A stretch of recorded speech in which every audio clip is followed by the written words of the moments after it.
Apostle Paul and encourage us to be reminded of the simple truth that Jesus is better. So Philippians chapter 3. Again, this is going to be a very familiar passage of Scripture for many of us here today. But hopefully we walk away being reminded and our affections for God are stirred. And we move and we begin to change the way that we live our lives. We change the decisions that we make. And sometimes we change the complete trajectory of our lives, knowing and understanding that Jesus is better, that serving Jesus is better, that being faithful to Jesus is better, that pleasing Jesus is better than any other pursuit in this life. And so Jesus is better is our simple truth this morning. So Philippians chapter 3, starting in verse 10. Paul says this: look out for the dogs, look out for the evildoers, look out for those who mutilate the flesh. For we are the circumcision, who worship by the Spirit of God and glory in Christ Jesus, and put no confidence in the flesh, though I myself have reason for confidence in the flesh also. If anyone else thinks he has reason for confidence in the flesh, I have more. Verse 5, circumcised on the 8th day of the people of Israel, of the tribe of Benjamin, a Hebrew of Hebrews, as to the law, a Pharisee, as to zeal, a persecutor of the church, as to righteousness under the law, blameless, period. Right? So let's look at what Paul's saying here. Now, as you look through most of Paul's letters, you always get to this point where Paul is either warning or he's correcting. Now, the first couple of chapters of Philippians, I mean, they're just beautiful. They're very encouraging. He's singing the praises of Timothy and Epaphroditus for their commitment to the church and for their commitment to Christ. But we see this shift here in chapter 3. And the shift is this. It's from encouragement and joy and challenge into this warning. And so we dive back in and we look at verse 2. And one of the first things that we see Paul do here is say, look out for the dogs, or beware of the dogs. Now, there have been several times that we've gone out on visitation on Monday nights. And I'm looking for those signs. There was this one time that Dan and I went, and this was like a couple of years ago, and there was this dog, and the dog might not have even had any teeth. I'm not 100% sure. But we're walking around in this neighborhood, and we were over at this house, but we needed to go to this house, and we just like parked at the end of this dead-end street. And so we go over here, and we just left the truck, and we're going to walk to this other house. Well, this dog to the house that we were going to had been like laying over by the truck, just chilling. Like I thought it was dead for the longest. And so I'm just chilling, and I'm like walking, and all of a sudden the dog gets up, and it's like growling the whole way. And I'm like, hey, I'm cool with this. And then it just like kind of starts, it gets in front of us. And like, we keep walking and it just kind of, it backs up, but eventually it gets to the point where it's not moving. And I look at Dan and I say, I don't know about you, but I'm going to get back in the truck. And God bless Dan. He was committed to the cause because he went to the door and I went to the truck. Because I'm afraid of dogs. I like dogs. I was a dog kid growing up. I mean, I had so many that they all died or ran away. At least that's what I was told. I don't know. But I love dogs, but beware of dogs. I mean, like, those little yappy ones, like, I can just like kick them and I'm okay with that. I don't really kick dogs, I promise. I'm not that kind of guy. But you get a big enough dog, a mean enough looking dog, I don't want anything to do with it. And so that what Paul does here in the beginning of this warning is he's warning the Philippians to beware of the dogs. Now, what we need to understand here is this, is he's painting a picture that there's something serious going on, that they really need to be careful about the people that they're surrounding themselves with. But the picture that he paints is kind of interesting because, see, for the Philippians and for all the people in these ancient cities, they would beware of the dogs, because what would happen is all these dogs, these wild dogs, would get together in packs and they would wander around the cities and they would eat the garbage, and sometimes they would attack people because dogs sometimes get crazy. Anybody ever seen Old Yeller, right?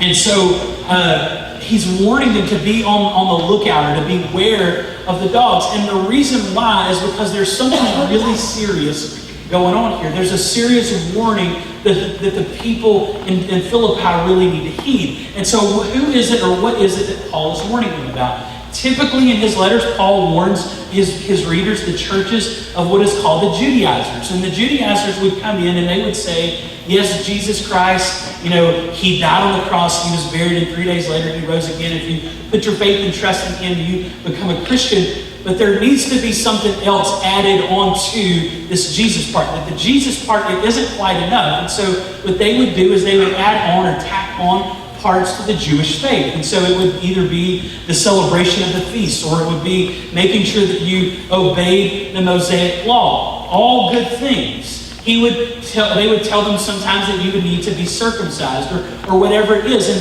it's not just this encouragement like, hey, keeping the Mosaic law, following the Ten Commandments, those are good things. Like, you shouldn't kill anybody. You shouldn't, go steal things from people. You shouldn't steal people's wives or husbands or, don't go do all that. Those are good things, right? I think we can all agree on that fact this morning. But what Paul is saying here, though, is this, is these Judaizers aren't just saying, hey, do these things because they're good. They're saying, if you have Jesus and you do these things, you're a Christian.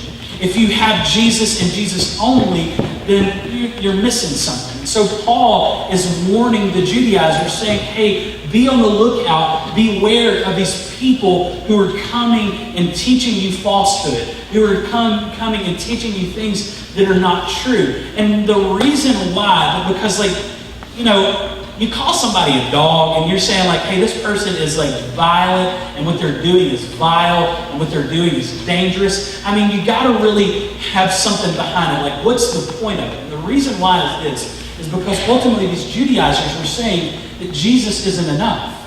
That the life, death, and resurrection of Jesus were not sufficient to secure your salvation. That you got to have Jesus and one of the things I want us to come to see this morning is this, is that Jesus plus something equals nothing.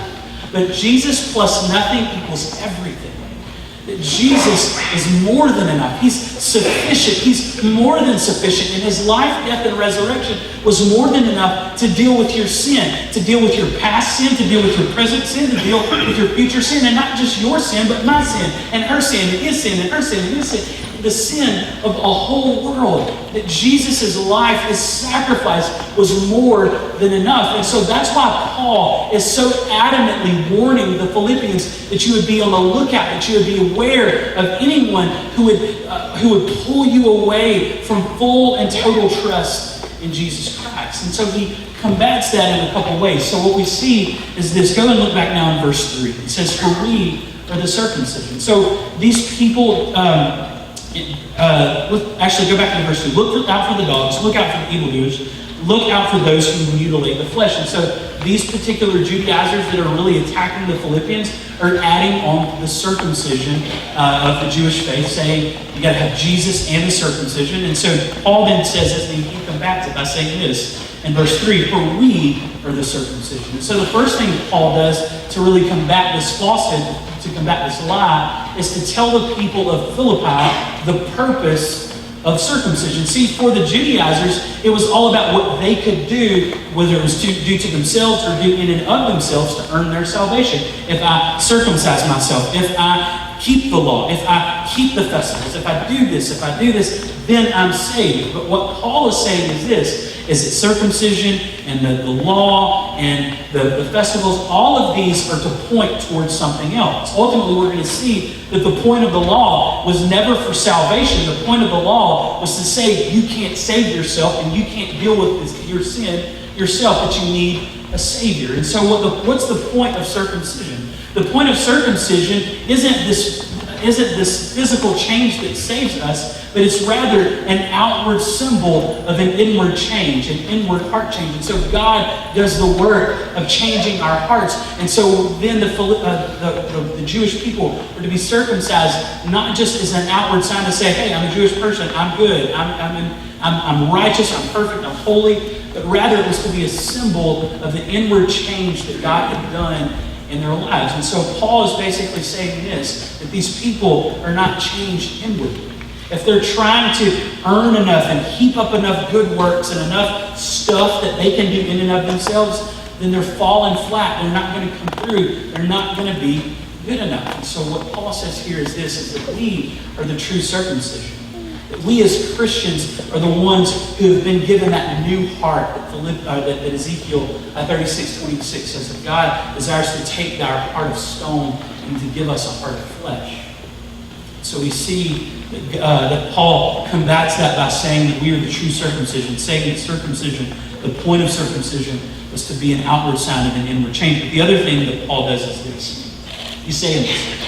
These Judaizers are coming in, he's telling the Philippians, I'm going to try to give it in Starkson, however you would say that, how a Starks person would say it. Like, hey guys, Philippians, These people are trying to tell you that they're good and that they have something that you don't have, that they have true salvation because of something that they could do, right? And that's what he's trying to say. And he's saying this then. He says, now, if they think that they're good and that their circumcision and their keeping of the law and their celebration, if they think all that stuff's good, I'm better. I mean, like, take it from a good church person to say, hey, I'm better than that, right? And so then Paul, what he does is he lists his resume. Let's go back and look now in verse 5. He says, circumcised on the 8th day of the people of Israel, of the tribe of Benjamin, a Hebrew of Hebrews. Now, he says, I'm born into the faith, so I've got this religious pedigree. But then he takes it a step further and he gives the specific tribe that he was a part of. It was the tribe of Benjamin. Now, that's significant, and I'll be completely honest with you. I've taught this passage about 500 times maybe over my time in ministry, but I never really understood why he mentions that. And the reason why is this: there were 2 tribes in the whole 12 that remained faithful to the Davidic dynasty after the split. You know who those 2 were? Judah and Benjamin.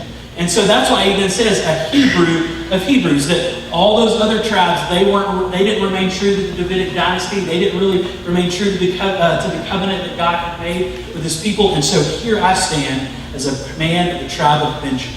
Here I am, God's gift. Right? And so he's listing out his resume. And so he's saying, I'm this, super religious, super righteous person. And he goes on still in verse 5, he says, as to the law, I was a Pharisee. And so again, another notch on his belt, right? Verse 6, as to zeal, I was a persecutor of the church. As to righteousness under the law, I was blameless. And so he lists out this resume. And I love what he says. As to zeal for the law, I was a persecutor of the church. So what he's saying there is I was so passionate about the law of God that I was willing to violate it, to kill people, just to show people how zealous and excited I was for the law. I mean, that's a little crazy, Paul. You hit the cray button on that one, right? And so Paul is giving his resume, and he says this, that if they think they're good, if they think they're righteous, I'm better. But then he moves on and he says something else, that I thought I was good. And this is where the passage probably is really familiar for us. And this is where I really want us to hit on this morning. Now verse 7. But whatever gain I had, I counted as loss for the sake of Christ.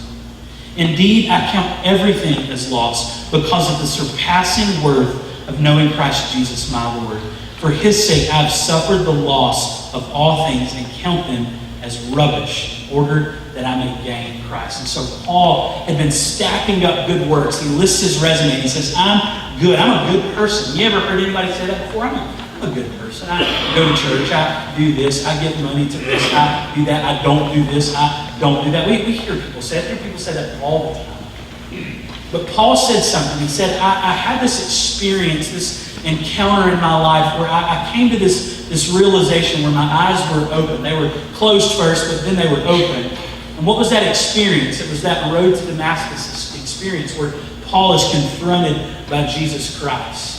And he's blinded, and for days he goes and he spends with Ananias, and he learns and he begins to understand a lot of things. And one of the things that he understands is this, is that I had been stacking up good works. And I'd been stacking up righteousness. I was zealous for the law. I was willing to kill for the law. I was willing to kill for God. I was zealous for my works. I was blameless according to the law. I was perfect. I was a Hebrew of Hebrews. I was a Pharisee. I did all these good things, and God was probably impressed with me. But something happened on that road to Damascus, and Paul said this. I realized that all that stuff over there was meaningless. I evaluated, I counted, I considered it. That's what that word counted or considered means. He evaluated, he took a deep look at himself, at the things that he had done and the things that he had been trusting in. And he realized that those things were lost, that they were meaningless. But he doesn't even just say that they're meaningless or they're less than. He actually says that they're rubbish. Now, rubbish is a word, like, oh, that's rubbish, right? But the word actually translates, and you've probably heard this, but I just want to say it. It means dung or poo-poo. Like you make a poo-poo, right? I'm a daddy. I say these things now. But he says, these things that I thought were good, these things that I counted towards my righteousness, or these things that I thought put me in right standing with God, all those things, I realized they were done. Now, some of you are sitting there and you're like, Dad, I cannot believe he's saying that word. That's vulgar and that's trashy. And it is.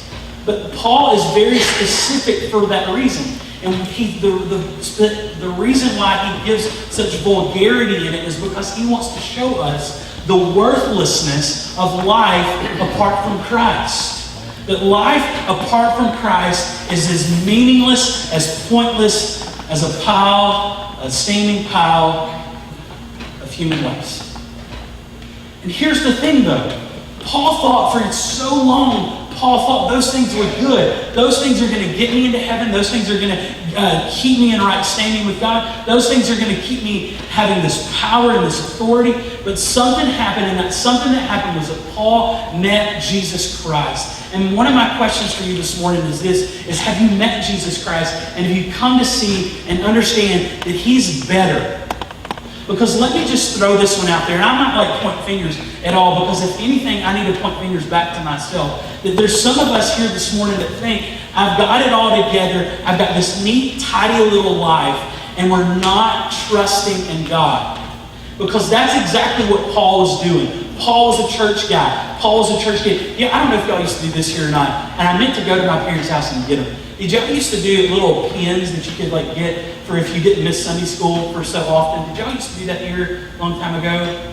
Y'all know what I'm talking about. Good. There's these little, y'all did? Y'all did? Okay. I have so many of those pins, and I promise I didn't steal them out of church. I earned those things. I used to even wear them when I was a kid. I guess foreshadowing of my life. I would wear this nice tie, and I would stick a big hole in my tie because I had my big like Sunday school. And so when I would get the other one, when I hadn't missed for 5 years, I would stick that one in there like, yeah, buddy. I mean, like, those things were pretty, and I still have them. They're just at my parents' house, so I guess I technically don't have them. But in the same, I was just like Paul.